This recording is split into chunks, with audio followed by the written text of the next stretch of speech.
Well, good afternoon, everyone. Darren Saul here, your host of Playing with Perspective, the Suspended Animation Podcast. I'm back again, episode 169, and we've got a fantastic show and a fantastic guest.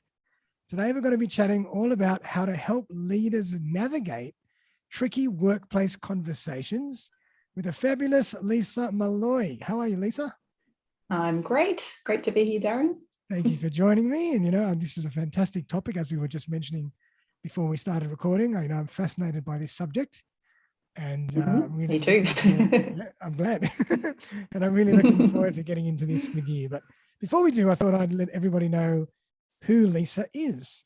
So Leisa is a registered master's qualified workplace psychologist, facilitator and consultant with over 17 years of experience in leadership development. She delivers a range of programs aimed at helping leaders and their teams become more skilled, self-aware, and human in the way they navigate important workplace conversations. So Leisa, welcome again. I'm so excited. I'm looking forward to this chat with you. Yeah, thank you. That was a great introduction. I've got the grey hairs to prove the many years of experience now. Yes, a bit like me. They were grey until I shaved them off. But I'd love to get a little bit more insight into your background and how you actually got involved in this area of work and why you love it so much. So maybe tell us a story. Absolutely. Well, I've always worked in consulting. And so one of the things I really like about that is that I get to work with lots of different types of organisation, lots of different people, but it's always been around leadership and capability, if you like. And so even as a sort of baby psychologist, I was always working in that space. And I think what probably led me to this point now is that I just kept hearing some of the same themes coming up over the years. So a lot of the work I would do would involve leadership assessments or stuff around talent and capability, and you'd be getting feedback on leaders from their team, that kind of thing, or their peers. Mm-hmm. And just often I would find myself writing up my reports or sharing feedback and just saying the same things over and over again, which were often little skills around things like people needing to listen more, ask more questions, make it more safe for other people to share their views, feeling like they have to know everything and they don't have to know everything, just the same, almost like interpersonal and emotional intelligence type stuff, just coming up. All the softer skills. That's what we call soft skills. The softer skills, the skills that are soft but hard because they're difficult to master a lot of the times. Yeah. And I think the other thing I would say about that actually is that I think a lot of leaders aren't taught those skills. They just end up in a leadership position, usually because of something they know or be good at, technically, or as an individual contributor, if you like. I'm sure you've come across this. Yep. And then suddenly they find themselves a little bit out of their depth. So yeah, a lot of those same themes kept coming up. That was one sort of piece of the puzzle, I suppose. And probably the other piece is because I'd done so much work at individual level and then at team level and sometimes organisation level, I would often be in there trying to help an organisation achieve some kind of outcome.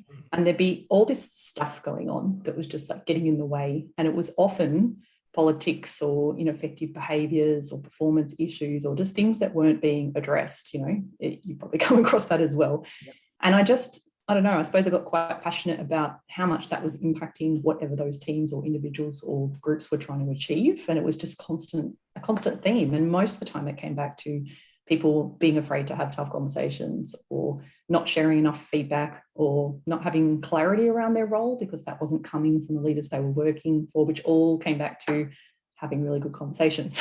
So true. Yeah, such a theme. So it was probably a couple of years ago, I think probably 3 or 4 years ago, I just found myself doing more work in that space just naturally because that's sort of what would emerge. And being a psych, I was getting brought in to help with some of those strange sort of nuances and dynamics and ineffective behaviours and when people weren't feeling safe and that sort of thing. And I guess one day I just sort of had the epiphany, like, oh, this is the little space that I really like working in. And all of these skills that I end up talking to people about are the things that I was trained to do as a psychologist and as a coach and as a consultant, in fact. So I just decided to hone in on it, really. And I love seeing the difference it makes. So that's why I've just kept on in that space. Oh, absolutely. And I'm looking forward to hearing maybe a case study or two later on to really paint a picture of how this stuff is, how this works and how important it is. Absolutely. Yeah. I'll share whatever I can. Awesome. Let's start at the top because I always like to go wide and then drill down into some more detail. But, why do we tend to shy away from workplace conversations, these tough conversations? Why is it, in other parts of our life, sometimes we're more at ease to have conversations that are more difficult, but at work, for some reason, we shy away. Why is that? That's a good point, actually. I think sometimes there's a trend where people are shy to have these conversations in all realms of life, but you're right, sometimes there is a distinction. And sometimes it can come back to what's often referred to as psychological safety. Like if you think about being a parent, for example, and you've got your kids who will behave their worst with you compared to with their teachers or with other people because they feel safe, right? They know they can push the boundaries. They know they can say what they think. They know they can raise their issues or whatever and feel safe. Whereas in work, that's a little bit more dynamic, a little bit more evolving. There's always that I have to be professional and I have to, prove myself and I have to deliver things. And some of those, those safety kind of parameters aren't always there. So that's one of the reasons. Yep. When I do really quite like to talk about why people find this uncomfortable, because one of the things I really love doing when I'm working with people on this subject is sort of what we call normalizing it as a psychologist, like letting people know that it's perfectly normal to avoid this sort of thing. Yeah. And so I often will talk about the essentially the neuroscience basis of it, the brain-based reason behind it. So I'm not sure if you know this, but we're really like wired to pick up on social signals in our environment. We know now from a lot more research as well that we didn't always have before, that people's brains, for example, light up in the same way when they experience social pain, like rejection or being excluded from a group, as they do when they experience physical pain. Wow. So that in itself is really fascinating, right? So your brain responds in the same way. Right. And we only know that because we can watch people's brains light up now when they're doing different things. And even some of the studies around that are even as simple as people playing a game online, like a physical, like a virtual game with a ball, and they get left out of the team when people have to pick teams, that kind of thing. It's really, really interesting. So we're kind of wired to, want to belong, to have that sense of being in the in-group with people. And the reason for that, as you probably could work out, is because that's what helped us to survive as humans. In the cave dwelling days, we needed to be part of a tribe to survive. And if we didn't, then we would get kicked out and we'd get eaten by the tiger or whatever it was, or we wouldn't have enough food to survive. Right. Exactly. And we're still wired that way. So even though the environment's changed, we haven't changed. So we're just wired to pick up on those signals just always. So, you can sort of see how that then connects to relationships and how we want to make people like us and we want to belong and we want to feel valued and all those other things as well. And when you think about it, conflict is kind of bad for relationships and, conflict is something we therefore often avoid. So that's one reason. Absolutely. And it's fascinating how the human mind runs, what drives us. And as you say, it's programming from so long ago. We don't even know why. It's totally subconscious. No, and that's exactly right too. It does happen at like a non-conscious level. So you're sort of tuned into all those signals and you don't even realize it's happening a lot of the time, but at some level, you're kind of always reading that. Yeah. It's been really interesting to talk about in the remote environment as well, because it's a lot harder to pick up on those signals. So those subtle little shifts that people make, and it's also a lot easier to misread those signals. That's so to think, Darren just looked at me like that, he might be thinking this. Yeah. Whereas in the room, maybe there's just something in my eye. Yeah, exactly. All of those things can go a little bit more wrong in a remote world as well.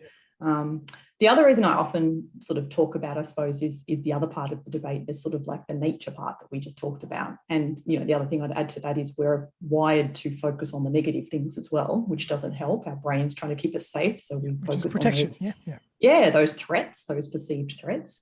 But from the nurture perspective, if you think about it, so many of us are brought up being told to be nice. Don't rock the boat, don't upset your sister. You made them cry. Make friends, play nice, all that kind of stuff. Play nice. Yeah. And I love testing this one. If you don't have anything nice to say, don't say anything. Don't say anything at all. Absolutely. Yeah. So sometimes there's a cultural element as well, just in how we're raised. And it's interesting when I work with organizations that have a breadth of cultures, like different diverse perspectives. And in some other cultures, for example, that aren't Australian cultures or US cultures even, it's not the same. You're actually, it's almost impolite not to challenge in some cultures.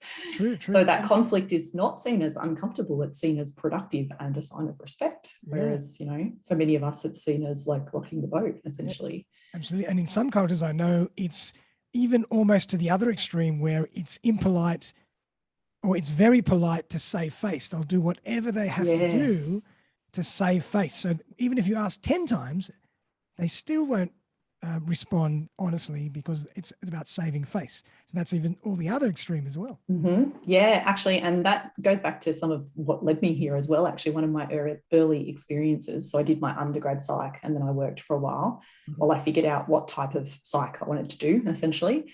And so I worked in a couple of different corporate environments, and it was fascinating because that's what really led me to become an org psych, to go down that path, because I got to see all these dynamics at play. And I worked in a Japanese company. Exactly. So in Australia, with a largely Australian workforce, but a very strong Japanese influence, and some of the leaders were Japanese.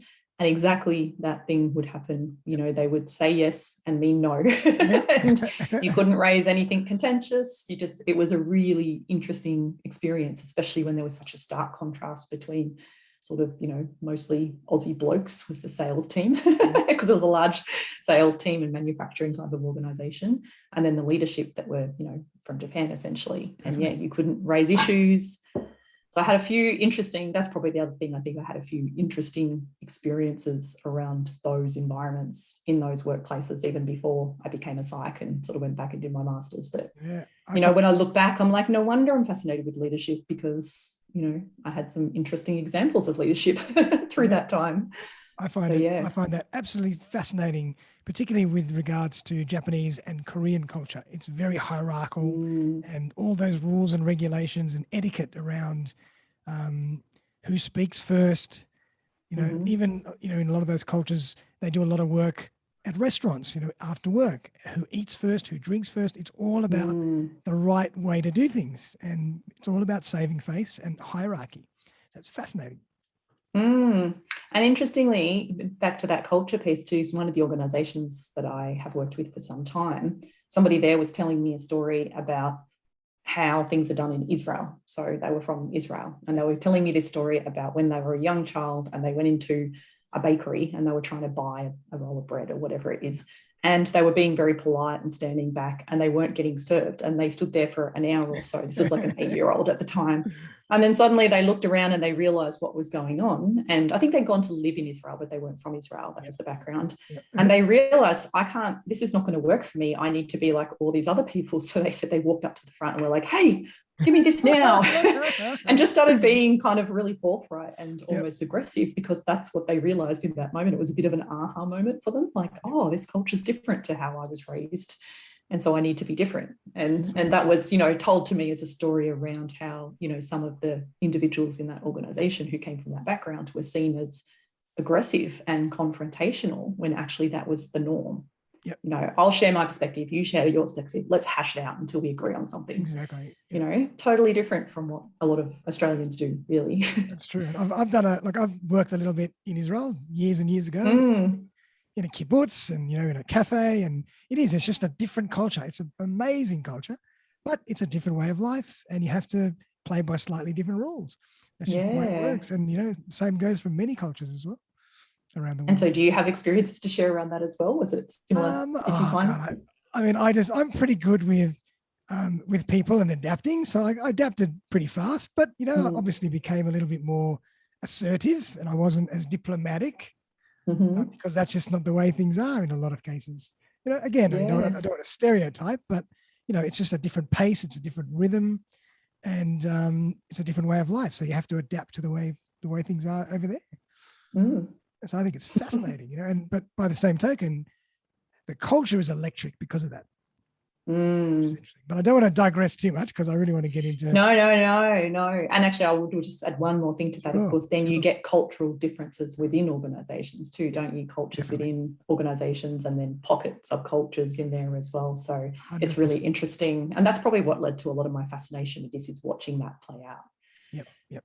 And the impact that could have one way or the other. I suppose then it all boils down to awareness, observation, self-awareness.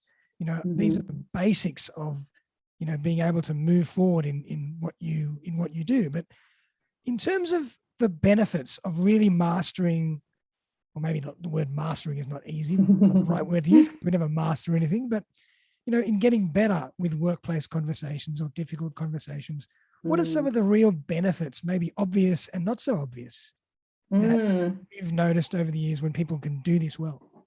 Yeah, I think it's a really broad variety, I would say. I mean, I'm obviously biased because I love working in this space.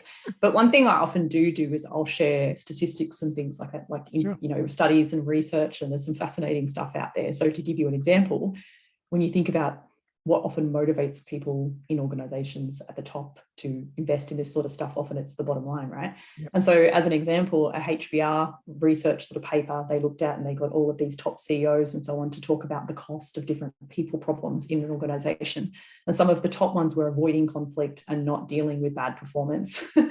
And they estimated, just to give you a ballpark, that the cost of not dealing with conflict was around $6,800 per day when you added up all the time. Yeah, per day. No way. So there you go, big number for you. So I love sharing numbers like that because it's just one bit of research. There's plenty more around all the interesting stats around who would quit their job rather than have a difficult conversation, that kind of thing. Yeah. But I remember reading that and thinking, wow, when you add that up to the monthly cost and the annual cost, like far out, that's a lot. And, when you think about what goes into that cost, it's usually the time and the energy that's not being spent on the actual work or dealing with the real issues or serving customers or solving problems or whatever it is, because so much has been caught up in dealing with the emotions, the challenges, the conflict, so there's like a conflict debt is a really interesting term that I like that comes from one of my favorite books around dealing with, challenging conversations and having constructive conflict. And the author of that book, who's called Leanne Davies, she talks about conflict debt and how it builds up. I love that. That's cool. Yeah, I know. It's good, isn't it? And it is a bit like debt. It builds up over time. It will start as something small, but eventually it grows and it grows and it grows, and it can impact people at the individual level, whoever's involved, but then it tends to impact a team as well. Yeah. Because if there's something that's not going on, then that impacts team performance. So, I suppose I'm telling you the impacts, which then, of course, translate into the benefits as well. And it impacts results and outcomes. So there's benefits in terms of productivity, performance, retention, engagement. People leave bad cultures, if you like. People leave managers who don't deal with conflict because they're the ones often suffering as a result and having to deal with all that interference every day. Some interesting stats like 11% of people, which if you think about, you're in a team of 10, that's at least one of you would rather leave than have a difficult conversation. Wow. Whereas, so those sorts of things, you do recruitment as well, right? So you know how much it often costs to replace somebody in a role. There's a lot of energy. Yeah. And I often will talk about some of these commercial benefits because that really brings it home for people, because you can think about that there's an intangible cost as well, but it does end up impacting the bottom line, essentially replacing people, dealing with dysfunction, all of your time and energy on that. Yeah. And that's a really good point. Energy. I mean, the energy, yes. The draining of energy when you have to work to, manage all this conflict debt is exhausting. Yes. And then you don't get anything else done. No, absolutely. And I think when you think about what the sort of definition of what makes a conversation feel difficult, it's usually there's varying opinions, like people have a different view on something. Something's at stake for somebody, whether that be one person or both people or the whole team or organization, and emotions run high. That's what makes it feel difficult. If one of those things is missing, it doesn't tend to be a difficult conversation. And I like to always remind people of that as well, because it's difficult because of that. It wouldn't be a difficult conversation if those things weren't there. So there is, heightened emotions, and they wear down people, they impact resilience, You think about the world we're in at the moment, everybody's already more sensitized, and their arousal levels are higher and they're stressed. And I'm seeing a little bit more of that coming out, I suppose, in that people are getting triggered more quickly. Sure. They're misreading into things. Yep. And so I guess, back to the point around the benefits, when my view is that when you learn how to tackle issues while they're small, then the big benefit is that they don't grow into that big thing. You nip them in the bud. And it's often when I talk, because I do a lot of training around feedback conversations as well. If you're giving ongoing regular feedback, it doesn't turn into a difficult conversation because you've addressed it so quickly. So, Great. Many benefits, if nothing else, just when you think about being a manager who is constantly having to deal with all the conflict that's occurring around them, or the things that are happening that aren't resolved, or performance issue over here, time, energy, just takes you away from doing your actual job. Absolutely. So wouldn't it be nice if we could all be super productive and everybody would just, fall in, and it would be like a well-oiled machine without any of these issues and this conflict, debt building up. Yeah.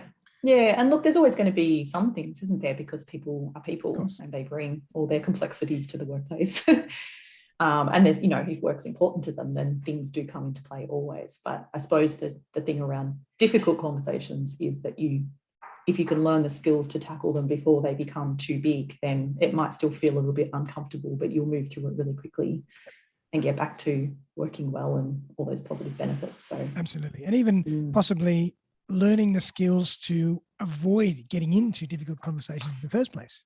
Yes. And I do a lot of that in the workshops that I run and the training that I do. It's a lot of almost like preemptive skills as well. Yep. And, things like you mentioned before around building your own self-awareness and understanding your own triggers and challenging your own assumptions and your own stories.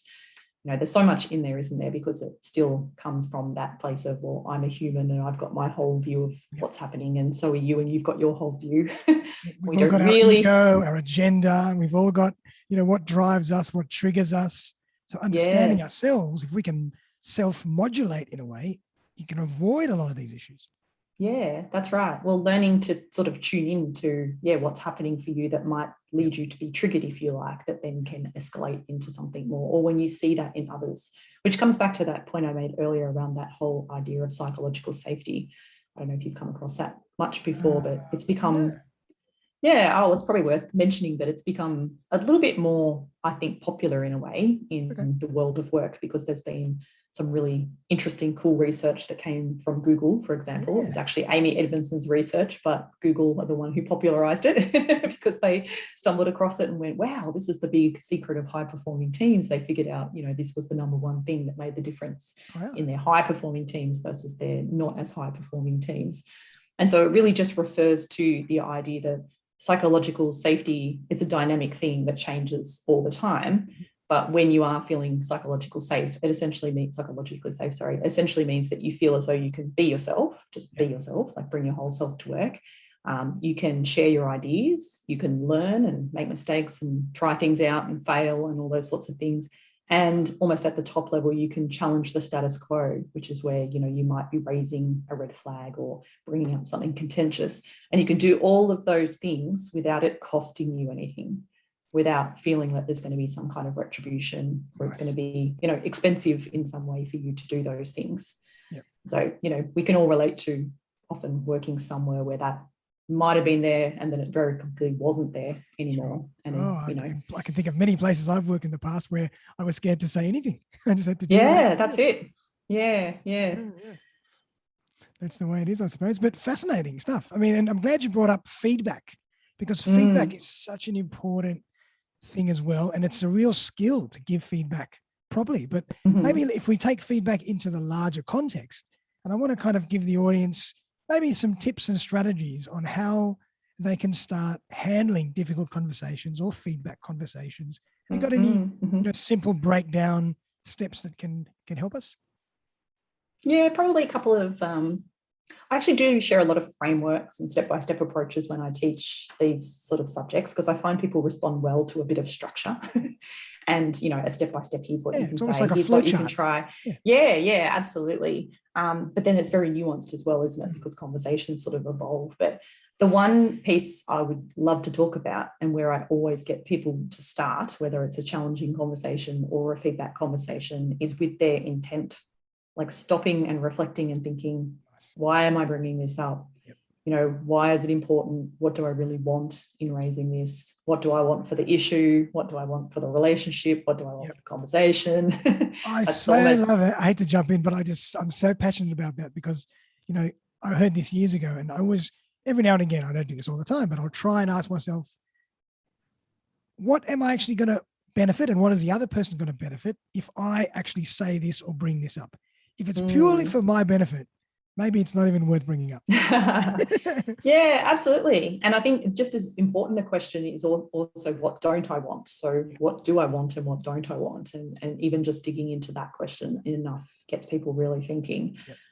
And then there's a whole range, and this is obviously just a self-reflection piece, if you like, but to me, it's the first step, is just figuring out why am I doing this and what's it all about, really? And because often when you dig into that, first of all, you'll uncover the deeper issue, because often we're talking about the surface issue, and that's what you'd be raising in a feedback conversation or a challenging conversation. But actually, it's about the relationship. You're sort of having the wrong conversation if you don't dig deep enough to figure out what is this really about. And so some of that reflecting can help you sort of figure that out. So what you do want and what you don't want, but then also thinking about, well, what am I bringing into this? What are my stories? What are my assumptions? What's my what ego is the story into this? Yeah, that's right.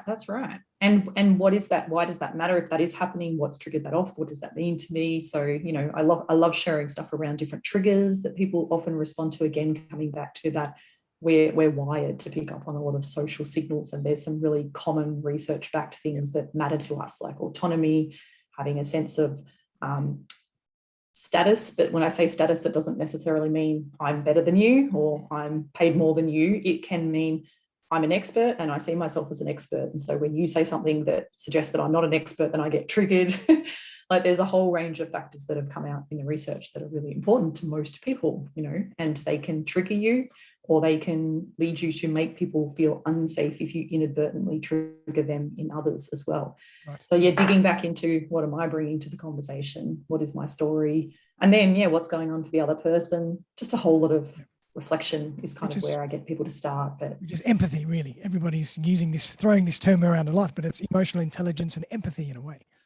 Yeah, in a sense, and just almost awareness, I would call it too, just self-awareness and emotional awareness. And so a really practical exercise that I would get people to do quite often is draw a line down a page and write on one side, what is this about? What do I want?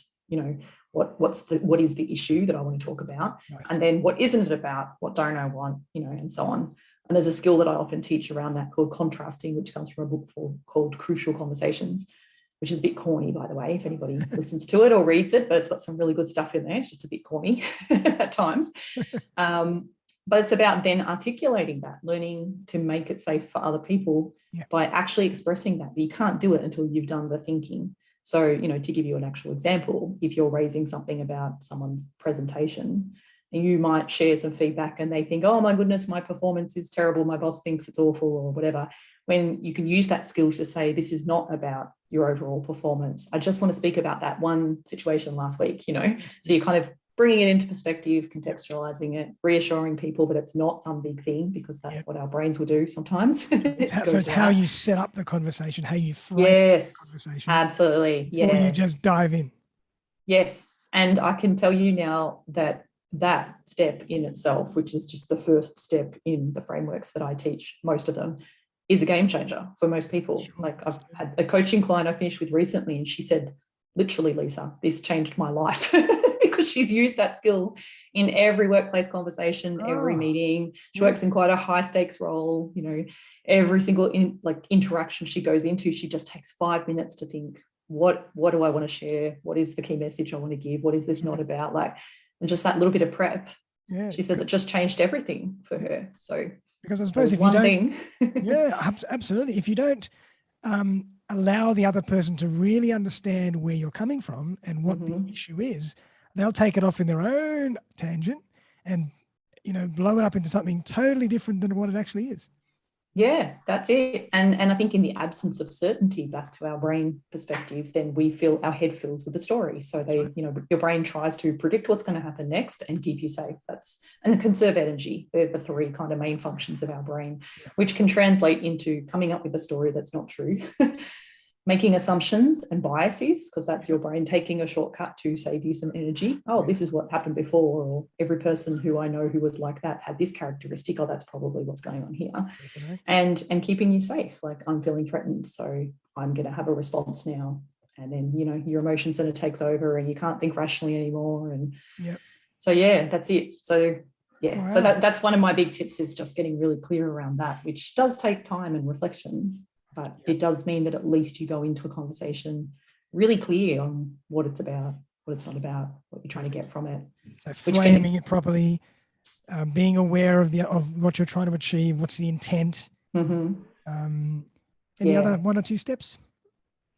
Probably the other key tip I would often give away, well, obviously there's going to be things like listening, asking questions, I love that one. being genuinely open and curious, which is all easier said than done. So I'll often get people to practice some of those things out as well. I've been running some workshops this week and I joke around and talk about my listening ears and put these big pretend ears on my head to remind people. And it's sticky, it makes them think, and then they often, interestingly enough, I'm running sessions on something completely different, which is career and development conversations, but people's takeaway is often, I need to listen more, because it's such a overlooked skill that's not, so obviously all of those things. But I think probably if I was going to give one more really practical tip, it would be when you're talking about other people's behavior and actions, whether that's a feedback conversation, you know where this is going, I imagine, or a challenging conversation, sticking to the facts, like sticking to what you observed, what you saw, what you heard, not bringing your story into it. And I often tell people, just imagine that I was there, what would I have seen and heard? Or imagine that you recorded it.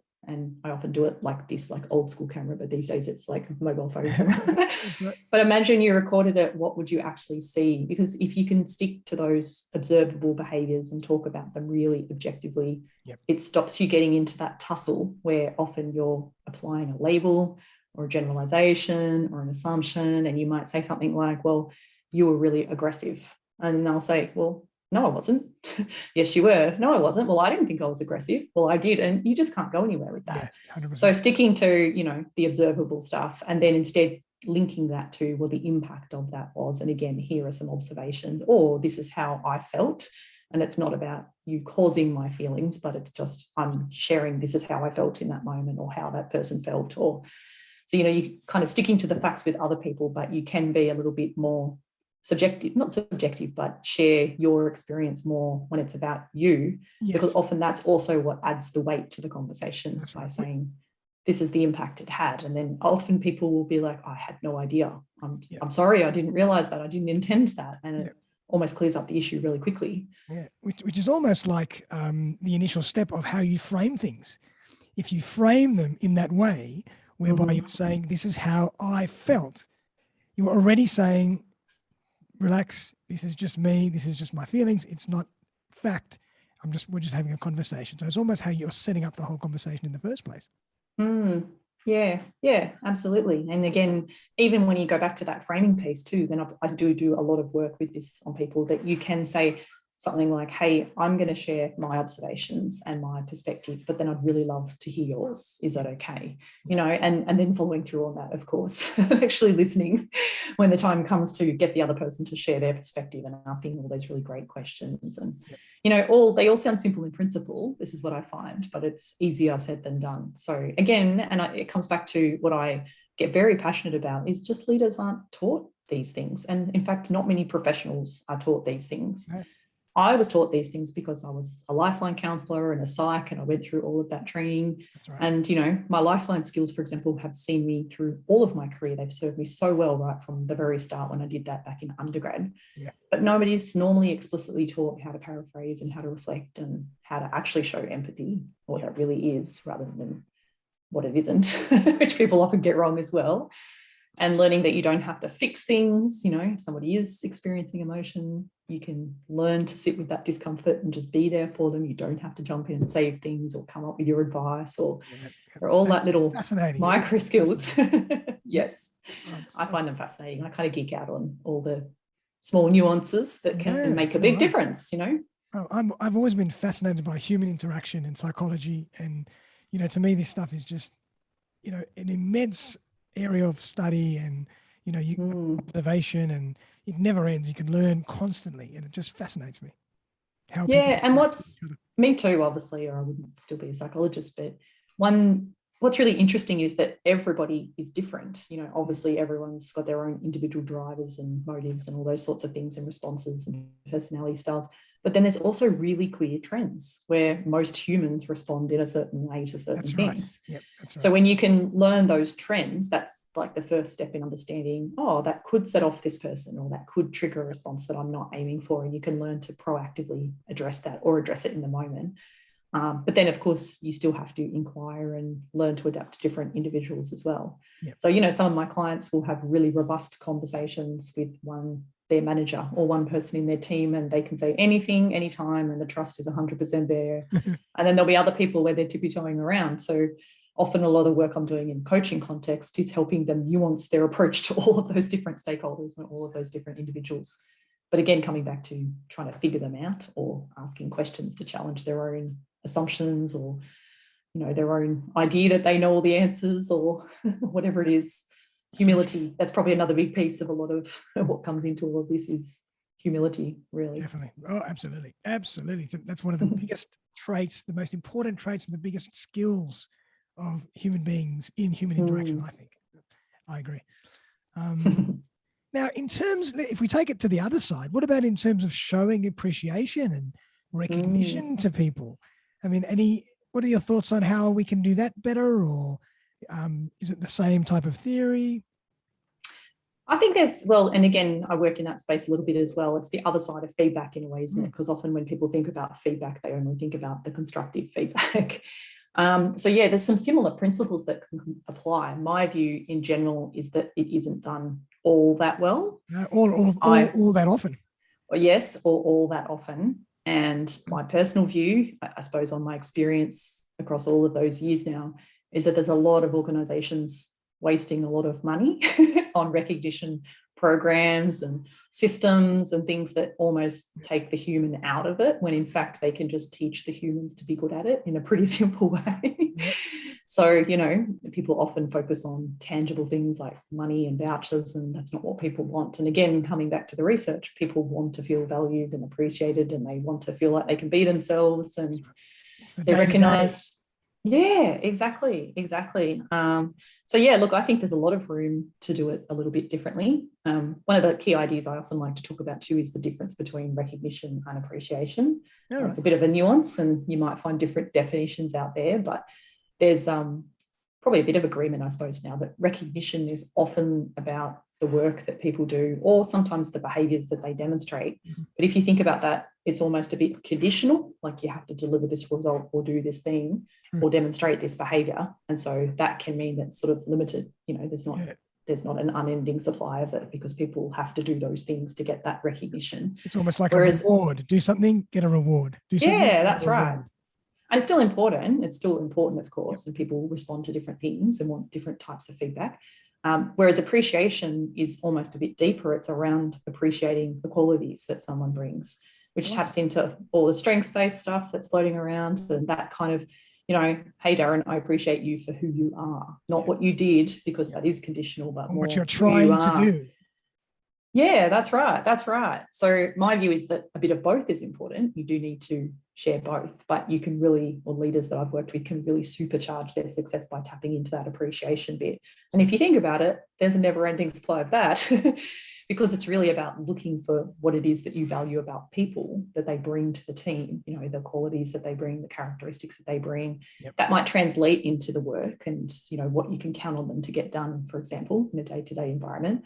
But really then you're saying, hey, I appreciate you for you. And that it packs a massive punch in a good way. It's so powerful. Good. Yeah, it makes people feel seen and appreciated. And so, but, in doing all of that, you can still go back to some of the same principles around feedback in talking about specific things that people did or said or qualities, and then linking that to the outcomes or the impact that that had. Can still be really specific around it, make it meaningful and relevant by actually telling people why it matters. And what value that brought, rather than just saying, hey, great job, which is what often happens. Absolutely. Just, hey, great job. And one of the best books that I've ever read has been a famous book that everybody knows of. It's by Dale Carnegie, How to Win Friends and Influence People. And I think he has a whole principle in that book about showing genuine appreciation. And all these anecdotes and stories. And if you read that chapter, it just blows you away. A lot of Dale Carnegie stuff is still so relevant, isn't it? Like just still so relevant. Like it's like he tapped into all the stuff that positive psych research has now brought out as true, like we know now from all of that research. We're still the same human beings we ever were. Nothing's changed. Yeah. And actually, and again, back to the stats one that I really like to share, there's a great company in the US called Work Human. There's a great book too that they've written But I was fascinated and a bit blown away last year when I was listening to a podcast and they were talking about how they now have 50 million data points because they go into organizations and run surveys and track people's, the sentiment and the cultural, engagement surveys and so on. And of their 50 million data points, the number one thing that people said that they wanted more than anything else from their manager was appreciation. I'm not surprised. So in the book, it's something like 30,000 data points. But by the time I listened to this podcast, which was an interview with Brené Brown, and they said 50 million, I almost fell off my chair thinking, wow, quick, I need to write that one down. I'll be sharing that one. So wasn't that fascinating too? It just goes to show it's just a fundamental human need, really. Yep. Absolutely. And we just don't do it enough. I think we just don't do it No. enough. And that's the thing that all of this taps into, and this is the psychologist geek coming out, but it all taps into what we know from positive psychology, which is that field that focuses on what helps people to flourish and do well and live their best life as compared to what's sort of wrong with people. Yep. We now have, again, lots of clear research around things like meaning and purpose and having a sense of autonomy and being able to play to their strengths. And, you can see how that appreciation and recognition piece just taps right into all of that. Yep. As well as the psychological safety stuff, because it's me saying, hey, you're okay and I accept you for who you are and you're great, which then leads people to feel more confident just being themselves. Yeah, true. And there's another fantastic concept that I read years ago, Stephen Covey's book, The Seven Habits of Highly Effective People. I think one of the concepts in that is the emotional bank account. Yes. And what he talks about is that, when two people have a relationship, it's almost like a bank account where people are making withdrawals and making deposits. Mm-hmm. And if you've made lots of deposits, because of doing things the right way, every now and again you might take a withdrawal. It won't affect the relationship as much. But if you're doing the opposite, the relationship will disintegrate very, very quickly. So I've always remembered that. I think it's a fascinating concept. Yeah, absolutely. I agree. And Brené Brown talks about that in one of her talks where she talks about the marble jar. Have you watched that very famous TED talk? Yeah, I really like it too because it comes to trust. Like she often talks about it in the way of talking about trust. And I use this with my kids when I'm talking about trust because that's the story she shares as well. But the idea that trust is built a bit like the bank account by putting one marble in a jar at a time, just every little thing that you do is putting a marble in the jar. And it takes a while to fill the jar, but it's very easy to have that jar just smashed to smithereens. Sometimes people do something that's so big that it's like picking up the jar and throwing it on the ground and it's gone and you have to start again, a bit like the relationship bank account and just build up. I mean, this is partly what I love. Like I see this feeding into a lot of this work I do around feedback and difficult conversations, because at the end of the day, when you're not telling people what they need to know to do their best work or to succeed, or, what might be impacting their brand or their performance or their reputation or, what people think of them essentially, you're actually not being kind. Like you're not being helpful to that person at the end of the day. You're avoiding it because you think it's a tough message or it's a bit tricky and they might get upset and I don't want them to feel like that. But, I cannot tell you, I can't even count on my two hands and my feet how many examples I've heard where somebody has not been given that feedback or that difficult conversation hasn't been had and it's ended up costing them more down the track. That's right. And their response is always like the jar has been picked up and thrown on the ground because they just cannot believe that usually their leader didn't tell them that. That's what I always hear. Why didn't you tell me that earlier? Why has nobody ever brought this up with me? How am I supposed to change it when I just didn't even know? So, I see the trust piece being really important in there around this challenging conversation stuff. And I suppose also having trust in your leader, for example, that they will tackle the other issues that might be impacting you, that they will, be prepared, because it is the role of a leader, I suppose, to address the ineffective behaviours or the challenges or often it's ineffective behaviours, right? Or some kind of inappropriate behaviours or disrespectful behaviours that are then impacting the whole team. That's kind of like the leader's role to tackle some of that stuff. It will come up, whether they like it or not, it will come up at some point. And that creates that trust as well. Absolutely. And I'm pretty sure that, as you mentioned, a lot of the time when managers or leaders don't have those conversations with their teams, it's not always because they don't want to, they just don't know how to do it properly. No, and actually there's multiple reasons. And again, I love talking about this stuff because I do tend to tackle those barriers, if you like, what gets in the way. I've learned over the years that I actually really love working with groups when I'm running sessions and so on, because when you start talking about those things that get in the way, people realize, oh, it's not just me who feels like that. Yeah. And so it normalizes it again for them. And then they start to learn the tools to sort of tackle that or realize why it's important. Exactly. But often it's just fear. It's fear of what, if I bring this up, they won't like me, or what if it makes the relationship awkward, or a whole lot of fear. And it's the same as even giving recognition. There's still barriers that get in the way there. Yeah. What if it comes across as unfair? It looks like I'm playing favorites. What if I can't think of anything to recognize with one person? And sometimes there's these other underlying inbuilt sort of thoughts around, well, nobody ever recognized me. I just got told to get on with it. So why should I recognize them? Shouldn't they just be doing their job? I hear all the same things over and over again. And again, it just shows that there's that kind of common human experience, I suppose, of these different situations. Thread in human behavior. Yeah, that's right. And I think, again, it's just raising awareness and tapping into that and helping, I don't know, if it is because you've got a bit of a gripe that nobody ever gave you positive feedback, then at least stopping for a moment and thinking, well, do I want to be that type of leader, or do I want to be the one that everyone thinks of when you say, hey, try and tell me about a time that you were really felt recognized and valued. Yep. Do I want them to think of me? Which most people do, don't they? So they're not intentionally not doing these things. It's just learning to figure out what might be getting in the way. And the how to, as you say, absolutely. Like, one of the things I love, again, about my work is people often go out of the workshops and sessions and I give them tools and resources and lots of examples, and they say, I now feel like I know what to do. I can actually go and try it out. And you hear them already starting to use those tools in the hallway.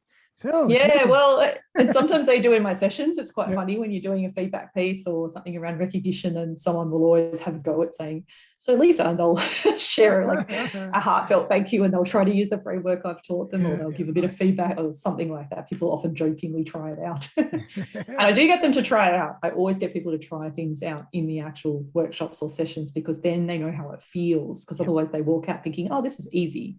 It's a bit like sticking with being objective about people's behavior and actions. It sounds easy, but when you actually try and do it, it's really difficult.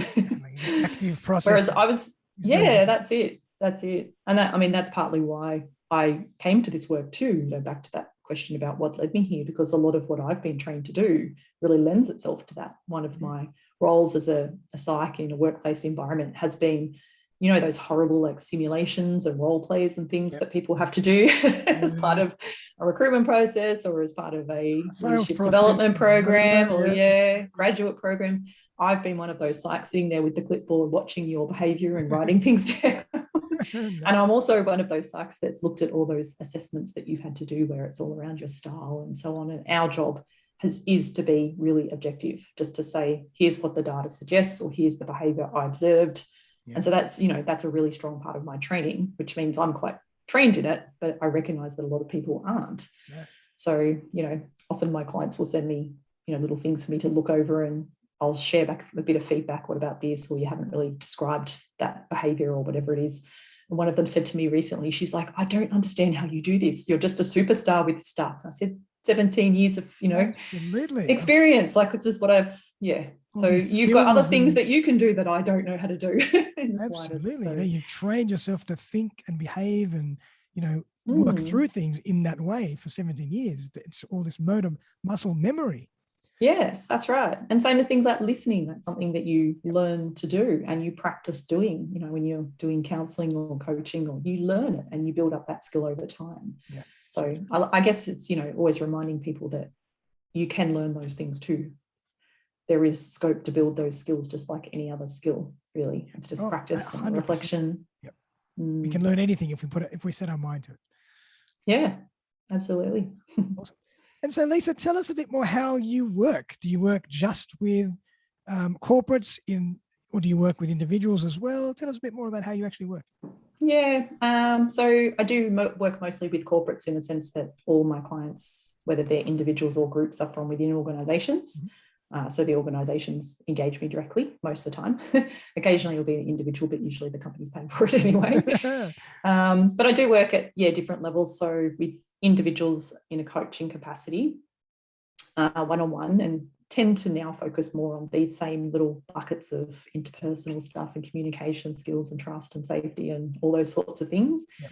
And then most often what happens is an organisation engages me to run programs within their business. So whether that be for, I'm just about to wrap up a whole organisation-wide program where we ran sessions for leaders and sessions for people in their team, which, by the way, if you ever want to run training around feedback or having career conversations or any of those things where, you know, the expectation is that the leaders are good at that, it's an absolute way to supercharge your effectiveness to teach employees how to receive feedback or how they can come to the conversation as well.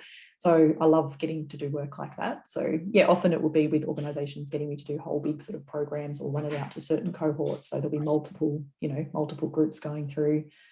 And sometimes sort of mixed groups, you know, with people from different organisations if I'm doing a small group piece, or it's a bit mixed. But yeah, always with organisations, but a real range of organisations. I can imagine. So big corporates, a lot of tech.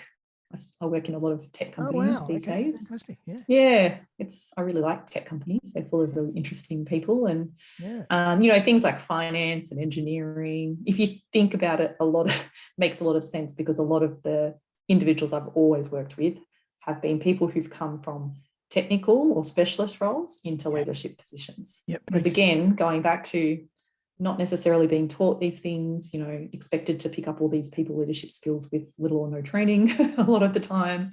And, you know, often coming to that with a history of being kind of rewarded for what they know, like their knowledge, their own technical experience, and then suddenly have to make that shift into delivering through other people rather than through themselves. Very different. Yes, absolutely.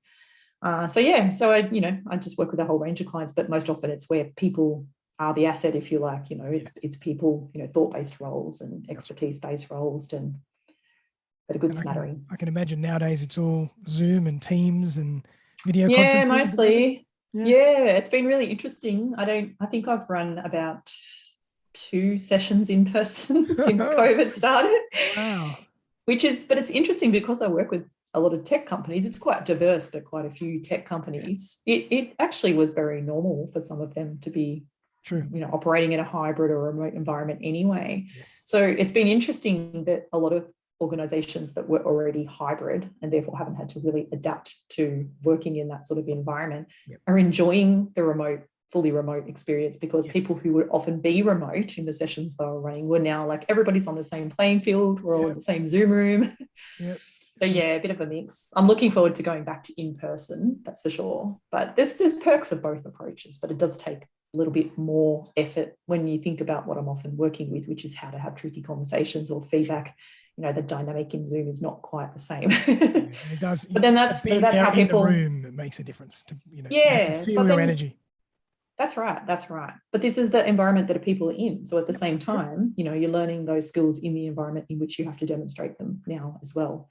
So we will talk about things like, you know, learning to use your words more to talk about your intentions or be clear around things, because people won't pick up on the nonverbals as well, or they might misinterpret them, or, you know, really making time for conversations, because you're not going to run into people in the hall anymore. So, you know, how you have to carve out time for that and put aside other distractions, because everybody's a bit more distracted now as well. And even something as simple as, if you're going to be saying something really important, is looking into the camera so the other person can see you and see your eyes, you know, because we forget about little things, little nuances like that, which are so powerful.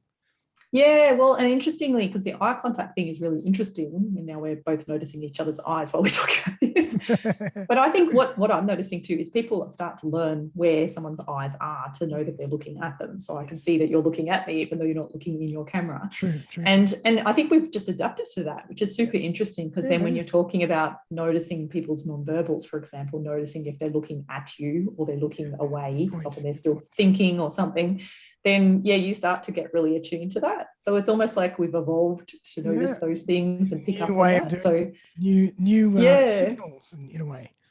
Yeah, that's right. Okay, that's fascinating. And the other thing I'd say is with Zoom, I'm finding there is a bit of a shift towards like shorter workshops and sessions, like multiple, which to me is amazing, because when you think about, a lot of companies would do like a 1-day training on something, and you kind of immerse into something and then you go off and that's the end of it. Whereas a lot of the organizations I'm working with have been quite open to shorter sessions and multiple sessions. So a lot of the training I'll do in parts. Yes. So you're getting people thinking about something and then trying something out and then going and practicing things in between and then coming back and then learning a bit more. And it's actually just more effective when you think about these skills, because you can put them into practice and then come back and say, hey, this is how it worked, or here's what I need to work on a little bit more. Okay. So I'm enjoying it. I mean, I love the in-person stuff as well, but I enjoy the fact that COVID has allowed us to do things differently. Definitely. And it's shaken forced things us up. to evolve very fast. And I love it as well. I think it's fantastic. I think it's fascinating. Awesome. Now, I would love to hear a little case study or a little story about, some work that you've done with a person or with a team. And through that process, the results were just incredible. And everybody involved was just so impressed. So I'd just love to paint a little picture. Summarize everything we've been talking about. No pressure. Keeping extremely confidential, obviously. Yes, I do have to be mindful of that. It's tricky to think of one specific kind of case study around some of this, because it is often one-on-one work or so nuanced. Yeah. But what I would say is there's probably numerous examples of situations where I've, say, coached someone through or talked someone through how to have a challenging conversation, even in as little as an hour. Just here's a framework and here's a structure, and try this out and think about that. Yeah. And then they go off and do it, and quite often realize, oh, it wasn't so bad after all. Numerous stories of that. But I think when you ask that, probably a case study that comes to mind was working with a group where it was kind of like the story of difficult conversations not being had, if you like. Yeah. And working with a particular group, so quite a large sort of group of people, and I won't go right into all the detail, but I was asked to kind of make it safe for them to share a little bit about what was going on. And what emerged was that essentially there were just a couple of people in the team who were not behaving ideally, right. Some ineffective behaviours that sort of should have been stamped out, but hadn't been addressed. And so there was a good amount of people in that team as well who had raised it, tried to bring it up, tried to address it, done what was in their control essentially, and been shut down, being told, no, it's just you, toughen up, don't worry about it, that kind of thing. Yep. And by the time I got brought in and asked to be, hey, can you put your psychologist hat on? Can you make it really safe for people? And can you really dig into what's going on? Gee, did some stuff come up, because they were ready to talk, and they were at a point where, people were saying things like, it feels as though we walk into every meeting now and combative, ready to fight, like our heart is thumping, we're riled up. Like that was almost like, I tell the story, I suppose, because of the impact that it had on the culture over time. So people who, were meant to find safety in working with each other and were in quite tough roles to start with, were starting to just sort of feel like that. And it really just came back to tough conversations not being had, essentially. Yeah. And so I suppose the success part of the story is that, I did my piece and shared back what I could around, what was going on. Wasn't really met with a highly engaged reception. Some of the people involved had other interests and were not sticking around and that kind of thing. And then the good part of the story, I suppose, was that down the track, a different leader came in, reached out and said, hey, Leisa, can you come and talk to me about what's going on here? Because I believe you've done a little bit of work in this space. And essentially just went, no, not dealing with this anymore, not putting up with it, drew a line in the sand, addressed everything that was going on, just, got me to help a little bit, but mostly took hold of it. And I'm trying to keep it very confidential, but I share the story too, because to me, it was just an example of a leader who just went, I am just going to take hold of this and just not take it. And, completely owned it, even though it wasn't theirs to own. And even with me supporting them, didn't try to pass the buck to me to try to deal with the tricky stuff. Just went, no, this is mine. If you could support me a little bit in this, that would be great, but I'll take it from there. And just went, no more. And, went so far as we talked about what was acceptable behaviour and what wasn't acceptable behaviour, just to put a really clear line in the sand. And then just didn't tolerate it, started taking action right away. And even, and I don't always get to see the long-term impacts because I'm not always engaged right down the track, which is a shame when you're a consultant. Sometimes you're in for certain bits and not other pieces.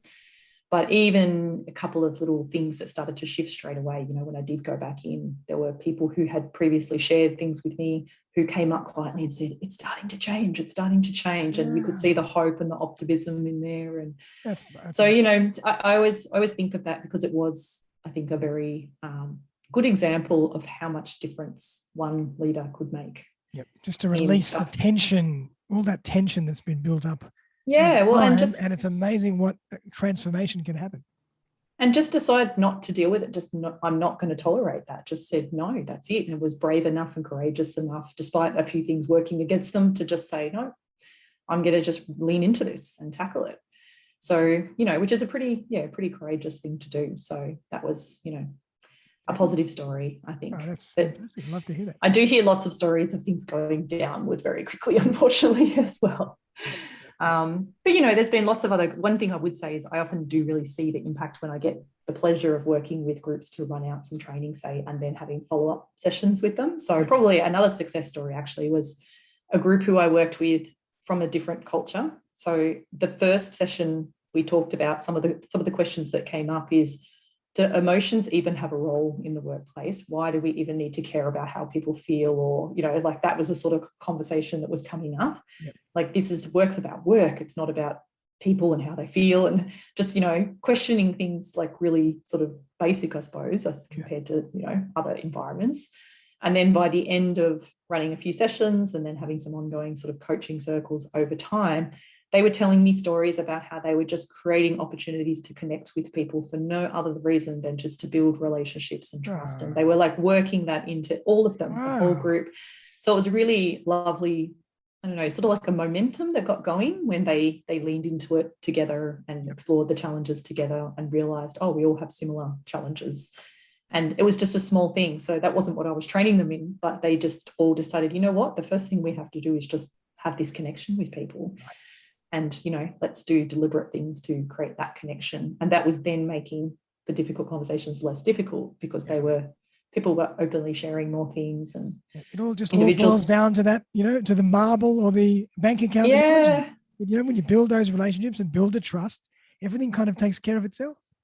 Yeah, it often does. And I find that interesting that you say that, because when people ask me what I do when I talk about helping leaders to have tricky conversations or feedback and coaching or career and growth conversations or whatever it is, really what's sitting underneath all of that is trust, psychological safety, emotional intelligence, self-awareness, you know, connection, clarity, like all of those things are actually underneath what looks like a training program on feedback and coaching. It's actually, so sometimes I'm thinking, how do I get that across to people that it's not as simple as here's a training on this? It's actually really bringing in all that human stuff, you know, that sits underneath, and that's really what it's about.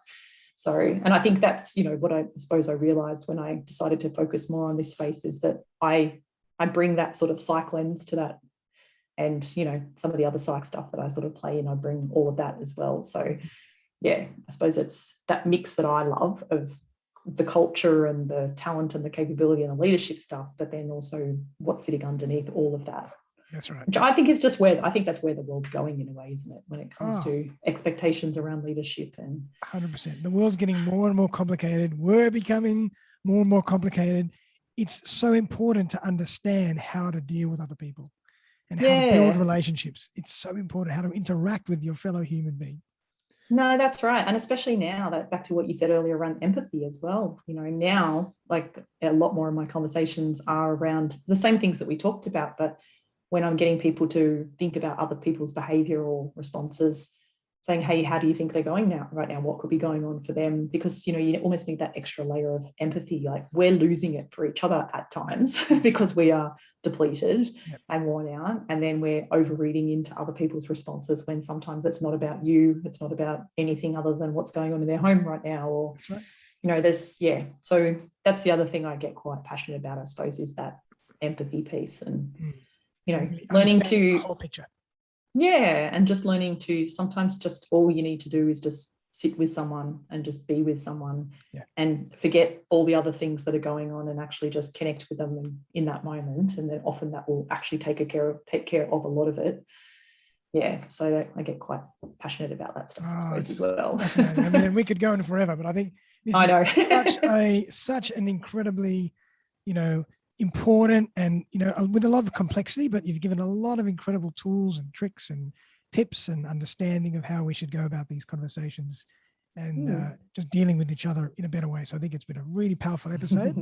And I think a lot of people will get a lot of benefit from this. And I think they, really should take the time to listen to this episode. If people want to get in touch, it's been great chatting with you. Oh, thank you, Leisa. Thank you. If people want to get in touch with you, how should they do that? Probably the best way is via my website, which is just leisamolloy.com. It's a bit of a funny spelling, so to let people know about that, or just via LinkedIn. Actually, I'm pretty active on LinkedIn, so they can always reach me there. That's got all my contact details. Perfect. Well, I'll make sure that I put your LinkedIn page as well as your website in the show notes, so everybody can really, do some research, find out more about Leisa. And if you want any help or any advice in this area, she's the person to talk to. Yeah, look, and I'm always happy to just chat to people too. I'm pretty straightforward in the sense of if somebody asks me for something and I don't think it's the right solution, or it's maybe they need to think about a few other things first, then I'm always happy to just chat and help them figure things out. I quite like talking to people. So awesome. Well, Leisa, thank you again. Really appreciate it. And I always like to give my guests the last word. So I know you've given us so much, but is there anything else that pops in your mind? Just a little strategy for people to just keep on in their mind as they go about their day to day, even if it's the most simple thing, anything that comes to mind? No, I think just regularly, broadly, I'd say just regularly tuning in to think about what is going on in your mind and not necessarily exploring why that's happening, but more thinking about how is that working for me? Like what's impacting me right now? And given that, what do I need? What should I do? What will help me going forward? That's probably the main thing. Sound advice. Well, Leisa, thank you again. Everybody out there, I hope you enjoyed that episode as much as I did. And feel free to check out all Leisa's work. And I'll put all those links in the show notes. So bye for now. I'll see you very, very soon for another episode of Playing with Perspective, the Suspended Animation Podcast.